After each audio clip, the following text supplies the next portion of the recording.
দেখা গৈছে ৰিপুণ বৰাই নিজে ৰিপুণ বৰাই 4টামান বহুত আচৰিত কথা কৈছে। এটা কৈছে যে গৌৰৱ গগৈৰ পৰিয়ালত 4জন মানুহ, তাৰে 3জনেই ভাৰতীয় নহয়। প্ৰথম তেওঁ সেইটো কৈছে, কিন্তু নহয় বুলি ক'লে নহ'ব, নোহোৱাৰ প্ৰক্ৰিয়াটো মই ক'ম 10 তাৰিখে।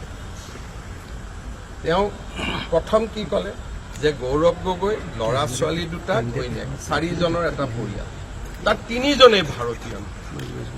গতিকে গৌৰৱ গগৈ MP হিচাপে এতিয়া ভাৰতৰ কাৰণে কাম কৰি আছে নে কাৰ কাৰণে কাম কৰি আছে? 2 নম্বৰ ক'লে গৌৰৱ গগৈৰ পত্নীয়ে পাকিস্তানৰ পৰা দৰমহা লৈছিল, চৰকাৰৰ পৰা। মই কিন্তু কৈছিলোঁ পাকিস্তান NGOৰ পৰা দৰমহা লৈছিল। তেওঁ অভিযোগটো আৰু অধিক গুৰুতৰ কৰি দিলে। মোৰ যিটো খবৰ আছিল যে পাকিস্তানৰ এটা NGOৰ পৰা টকা লৈছিলে, যিটোৰ সম্পৰ্ক ISIৰ লগত আছে। কিন্তু ৰিপুণ বৰাই কালি কৈ দিলে যে পাকিস্তান চৰকাৰৰ পৰা টকা লৈছিল। সেইটো মোৰো নলেজত নাছিলে। গতিকে তেওঁ গোটেই বস্তুটো আৰু অধিক চিৰিয়াছ কৰি দিলে। যদি পাকিস্তান চৰকাৰৰ পৰা এটা NGOত কাম কৰা মানুহে দৰমহা লৈছিলে, তাৰমানে এইটো ডাইৰেক্টলি এইটো চোৰাংচোৱাই কৰিব লাগিব, নহ'লে চৰকাৰে কিয় প্ৰাইভেট মানুহক দৰমহা দিব? তেওঁ বিষয়টো আৰু চিৰিয়াছ কৰি দিলে। আৰু ইমানখিনি যদি কৈছিলে, থাৰ্ড পইণ্টটো কৈ দিব লাগিছিল গৌৰৱ গগৈ 15 দিন পাকিস্তানত কি কৰিছিলে বুলি। তাততো কাজিৰঙাও নাই, মানসো নাই। গতিকে লগত সেইটো কৈ দিলে লেঠাটো মৰিয়ে গ'ল। গতিকে কালি ৰিপুণ বৰাৰ বক্তব্যখিনিয়ে প্ৰথম এইটো প্ৰমাণ কৰিলে যে তৰুণ গগৈৰ 2টা নাতিনীয়েকে ভাৰতীয় নহয়। আৰু মই যে কথাবোৰ মিছা কৈ থকা নাছিলোঁ। ৰিপুণ বৰাই কালি এখন প্ৰেছ কনফাৰেন্স কৰি এইটোকে বুজালে যে মুখ্যমন্ত্ৰীৰ সকলো কথাই সঁচা, মুখ্যমন্ত্ৰীয়ে এটাও মিছা কথা কোৱা নাই, মোক এখন চাৰ্টিফিকেট দিলে। ঠিক আছে, গৌৰৱ গগৈ সন্দৰ্ভত যিখিনি তথ্য প্ৰকাশ পোৱা সেইখিনি তেওঁৰ বিৰুদ্ধে আইনী প্ৰক্ৰিয়া চলাব পৰা মোৰ মতেদি সেইখিনি প্ৰক্ৰিয়াৰ পিছত তেওঁৰ পত্নী ভাৰতত থাকিব নোৱাৰিব এটলিষ্ট, কাৰণ there will be specific charges on her. বাকীখিনিতো নৈতিক কথা, যে মোৰ ল'ৰা ছোৱালীক মই বিদেশী কৰিম নে স্বদেশী কৰিম, এইটো নৈতিক কথা, এইটো আইনৰ চকুত অপৰাধ হ'ব নোৱাৰে। কিন্তু অসমৰ ৰাইজে বুজি পাব যে এইটো পৰিয়ালত 4টা মানুহ, তাত 3টাই বিদেশী। এতিয়া বিদেশী নাগৰিকৰ কি কথা ক'ব, ঘৰতেই 3টা বিদেশী। গতিকে সেইটো মৰেল কথা।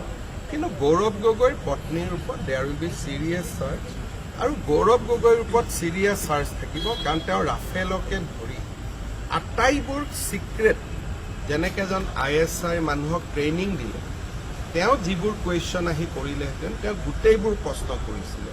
সেইকাৰণে মই ভাবোঁ যে গৌৰৱ গগৈৰ ওপৰতো চেণ্ট্ৰেল এজেঞ্চিয়ে ইন ডেপথ ইনকুৱাৰী কৰিব।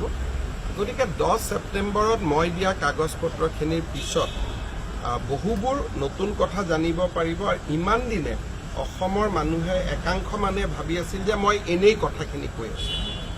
এটা সকলোৰে মনত ধাৰণা আছিল যে হিমন্ত বিশ্ব শৰ্মাই এনেই কৈ আছে, এনেই কৈ আছে। যোৱাকালি ৰিপুণ বৰাই প্ৰমাণ কৰি দিলে 3টা অভিযোগ আছিল, 2টাটো তেওঁ মানিয়ে ল'লে, কিন্তু তাত আৰু অলপ পেজ আছে, সেই পেজখিনি 10 ছেপ্টেম্বৰত গম পাব। কিন্তু 2টাটো তেওঁ মানিয়ে ল'লে, আৰু এটা মই খবৰ দি দিম। আৰু মইতো ভাবোঁ অহা কেইটামান দিনত আপোনালোকৰ প্ৰেছাৰত গৌৰৱ গগৈ নিজেই কৈ দিব যে মই পাকিস্তানত যোৱাটো। এটা প্ৰশ্ন হ'ল, তেওঁ কালি বাৰে বাৰে কৈ আছে নকআউট পাঞ্চৰ কথা কৈছে।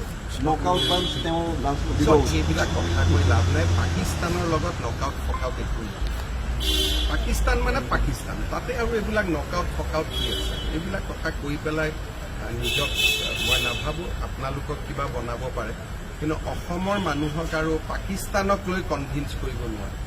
ইয়াতে আৰু এইবিলাক নকআউট পাঞ্চ এইবিলাক মানে তুলুঙা কৰি গৈ লাভ নাই।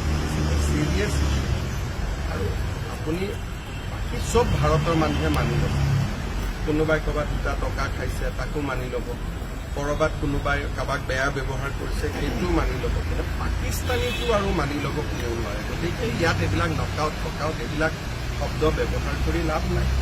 নিজৰ মোৰ ল'ৰা ছোৱালী দুটা বিদেশী, ৰিপুণ বৰা কিয় ব্যৱহাৰ কৰিব লাগিছিল? নিজেই কৰিব লাগিছিল। গতিকে কিমান উইক মানুহ আপোনালোকে নিজেই চিন্তা কৰক। আমি গৌৰৱ গগৈ ইয়াতে সংবাদমেলতে বাৰে বাৰে এই কথাটো সোধোতে আপুনি 13 বছৰ ধৰি পেলাই তেখেতৰ পিছত সেইটোকে 13 বছৰ লাগি আছিলোঁ কাৰণেই কথাবোৰ। কাৰণ প্ৰথম দিনা মই যেতিয়া গম পাওঁ যে ঘৈণীয়েকে পাকিস্তানত কাম কৰে, তেতিয়াৰ পৰাই মোৰ এণ্টানাটো বাজি আছিলে। এইটোতো গোটেই ঘটনাটো 2012 চনৰ পৰা। প্ৰথম যেতিয়া মই গম পাওঁ তেতিয়া তৰুণ গগৈক মই 2-3 বাৰ হাকো দিছিলোঁ যে ছাৰ চাই ল'ব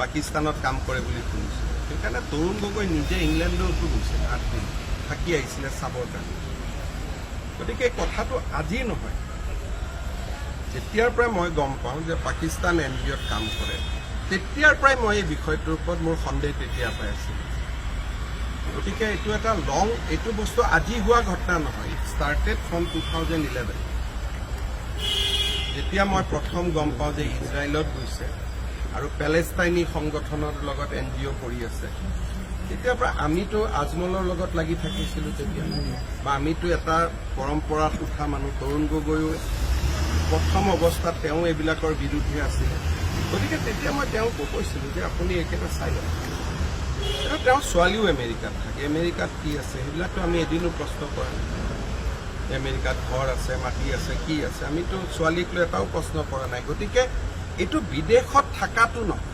ইছ্যুটো হ'ল পাকিস্তান এইটো আমেৰিকাত কি কৰি আছে আমিতো এবাৰো প্ৰশ্ন সোধা নাই সেইটো আমাৰ লক্ষ্যও নহয় গতিকে এই বিষয়টো 13 বছৰৰ পৰাই মোৰ নলেজত আছিলে যে ইয়াত কিবা এটা গণ্ডগোল আছে আপুনি ইতিমধ্যে উল্লেখ কৰিছে তৰুণ গগৈ 10 দিনৰ কাৰণে লণ্ডনত গৈতো নাই মই নাজানো তেওঁ 8 দিন ছুটি লৈ পেলাই লণ্ডনতো আছিলে এটা ডেফিনেটলি কিন্তু এই কথাখিনি মই তেওঁক তেতিয়াই কৈছিলোঁ ৱেবছাইটৰ পৰা ফটোটো নামাই পেলাই তেতিয়া ৱেবছাইট আছিল CDKN বুলি এটা ৱেবছাইটত তেওঁৰ পৰিবাৰৰ ফটো আছিলে আৰু পাকিস্তানত কাম কৰে তেতিয়া গুগল কৰিলে ওলাই গৈছিল আজিকালি সেইবোৰ মুচি দিলে মই তেতিয়াই তৰুণ গগৈক পুৰা কপিটো লৈ দেখুৱাইছিলোঁ যে ছাৰ এইটোতো পাকিস্তানত কাম কৰে অলপমান আপুনি চিন্তা কৰিব গতিকে চিন্তাটো আজি নহয় 13 বছৰৰ পৰা এইটো চিন্তা মোৰ মূৰত আছিলে যে আমাৰ একদম বৰ ঘৰত কোনোবা পাকিস্তানৰ মানুহ সোমাই আছে তো এই চিন্তাটো মোৰ 13 বছৰৰ পৰাই আছে ইট ইজ এ ফেকচুৱেলি ৰাইট সেইকাৰণে মই কেতিয়াও ল'ৰাজনৰ লগত ক্ল'জ হ'ব চেষ্টা কৰা নাছিলোঁ সদায় মই এটা ডিষ্টেঞ্চ মেইনটেইন কৰি চলিছিলোঁ তৰুণ গগৈ ল'ৰা হয় কিন্তু মই নামাতিছিলোঁ মই দূৰে দূৰে থাকিছিলোঁ আৰু কেতিয়াও মই মনত এইটোও চিন্তা কৰা নাছিলোঁ যে মুখ্যমন্ত্ৰী ল'ৰা তেল নামাৰিলে মোৰ কিবা দিগদাৰ হ'ব সেইকাৰণে মোৰ লগত এখনো ফটো দেখা নহয় ক'তো দেখা নাই মই সদায় দূৰত থাকিছিলোঁ কাৰণ যেতিয়াৰ পৰা মই বিয়াৰ পৰা পাকিস্তানত গৈ নিয়ে ইজৰাইল পেলেষ্টাইনত গৈ থাকে তো এইবিলাক চিন্তা মোৰ তেতিয়াৰ পৰাই মূৰত আছিল আৰু সেইকাৰণে মই কেতিয়াও আই নেভাৰ ব'থ ডাউন আৰু মই নিজৰ জেগাত নিজে থিয় হৈ আছিলোঁ